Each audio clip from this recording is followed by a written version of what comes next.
Chapter 3. At Miss Havishams. One evening, about 2 years later, Joe and I were sitting together by the fire. Mrs. Joe had gone to town with Uncle Pumblechook in the pony cart. I had learned to read and write a little, and Joe was very proud of me. I was trying to teach him the alphabet, but the only letters he could recognise were J, O, and E. "I think it's too late for me to learn, Pip, old chap," Joe said sadly.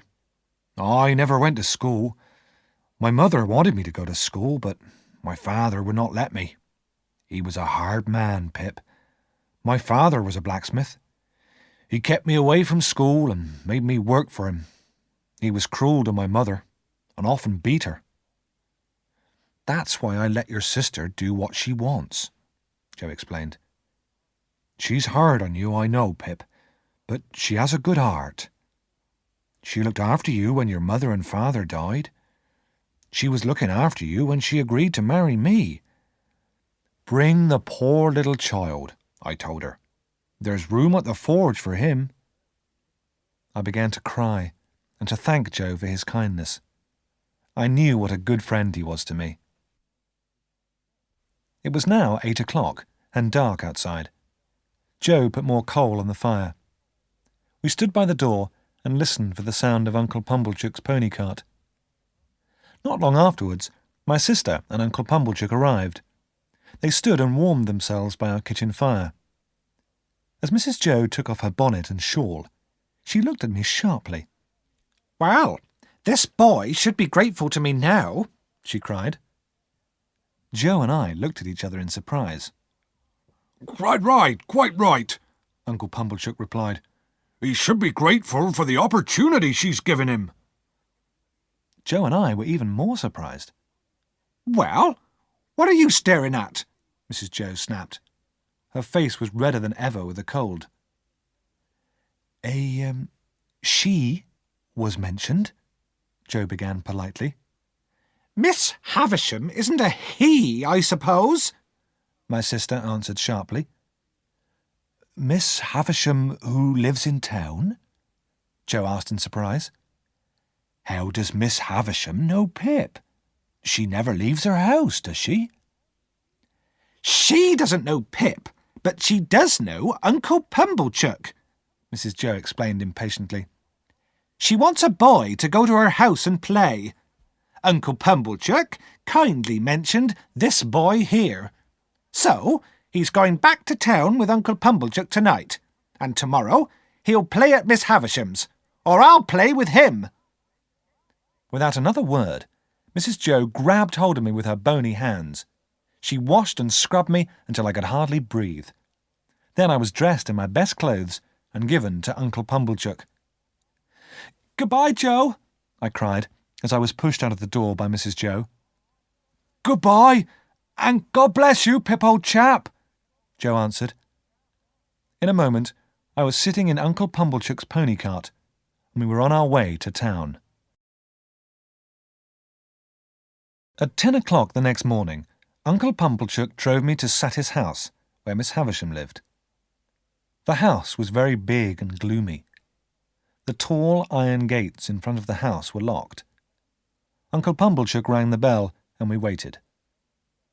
In a few minutes, a beautifully dressed girl came across the paved courtyard towards us. She was very pretty, and she looked very proud. "What name?" the girl asked. "Pumblechook, and this is Pip," Uncle Pumblechook answered politely. "This is Pip, is it?" the girl said, looking at me scornfully. "Come in, Pip." The girl was carrying a large bunch of keys. She unlocked the gate with one of them and held the gate open. I went in, and Uncle Pumblechook started to follow, but the girl stopped him. "Do you wish to see Miss Havisham?" she asked. "If Miss Havisham wishes to see me," Uncle Pumblechook began. "But she doesn't," the girl said sharply. "Come along, boy." She locked the gate and led me across the courtyard. It was clean, but grass grew between the stones, as though no one ever walked there. I saw now that the girl was about my age, but she was so beautiful and so proud that she seemed much older. The big front door had chains across it. We walked on to a side door, and the girl opened it. Inside the house, everything was dark. The curtains were drawn, and the shutters were closed on all the windows. The girl picked up a burning candle, and this was our only light. She led me along several dark passages and up a wide staircase. At last, we came to a door where the girl stopped. "Go in," she said. "After you, miss," I whispered politely. "Don't be silly. I'm not going in," the girl answered, and she walked away, taking the candle with her. Feeling very afraid, I knocked at the door. "Come in," a woman's voice said quietly. I opened the door slowly and went inside. I looked around me in the greatest surprise. The room was large and full of furniture, but heavy curtains shut out the daylight, and the room was lit only by candles. I saw that I was in a lady's dressing room, and at the dressing table sat the strangest lady I had ever seen. She was dressed richly in satin and lace clothes, and everything she wore was white. A long white wedding veil hung down from her head. I saw with surprise that the lady's hair was white too. She wore bright jewels, and there were other jewels lying on the table in front of her. One of her shoes lay on the floor. The other one was lying on the dressing table. Her elbow was on the dressing table, and she was resting her face on her hand. Trunks full of clothes were placed about the room. Each one contained many silk and satin dresses, but the dresses were faded and torn. And then I saw that everything that had once been white was now faded and yellow. The fair young bride was now an old woman whose skin was yellow and wrinkled. Only her dark eyes showed that she was alive. Then the lady moved, and those dark eyes stared at me. "Who is it?" she asked. "Pip, ma'am. Mr. Pumblechook's boy. I've come to play."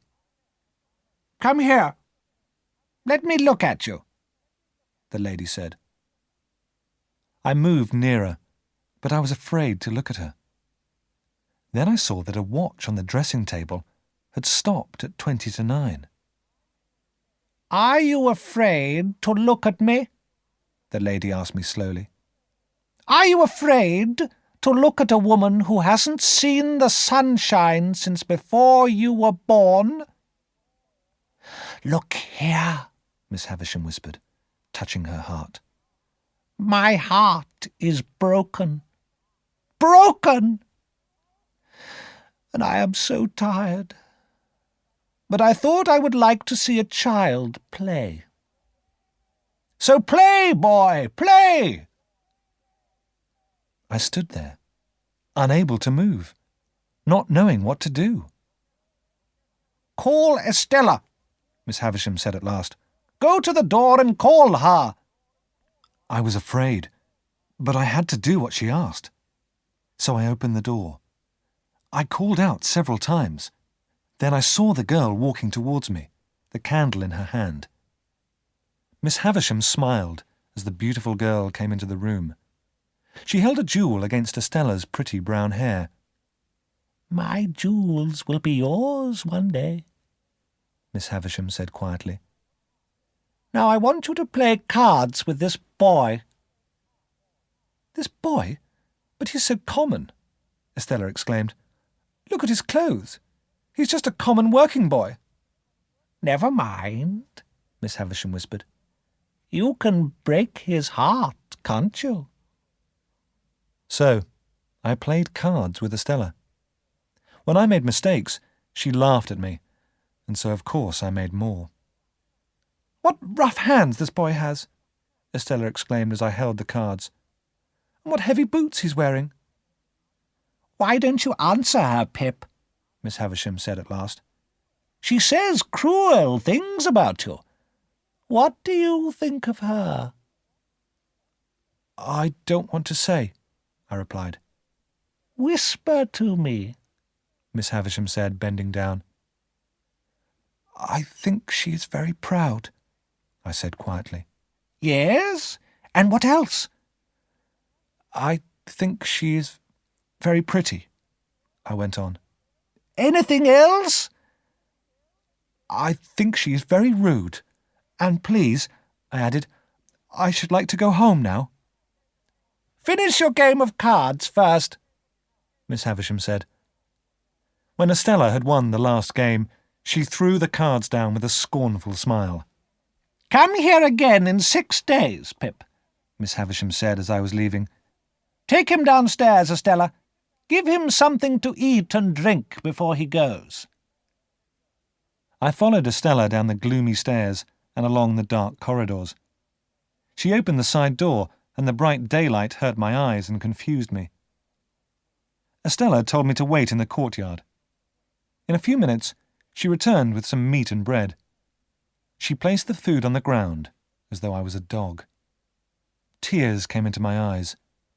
I turned my head away so that Estella would not see me crying.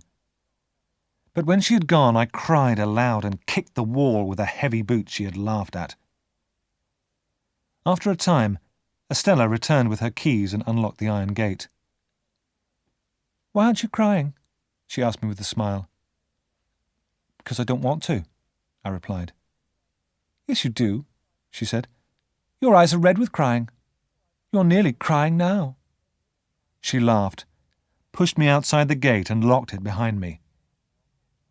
I went straight back to Uncle Pumblechook's, but he was not at home, so I began the long walk back to the forge alone. As I walked along, I thought about the strange things I had seen. I thought of Estella and her scorn. She had made me ashamed of my clothes, my boots, and most of all, myself. I wished I had never seen her. But then I remembered how beautiful she was.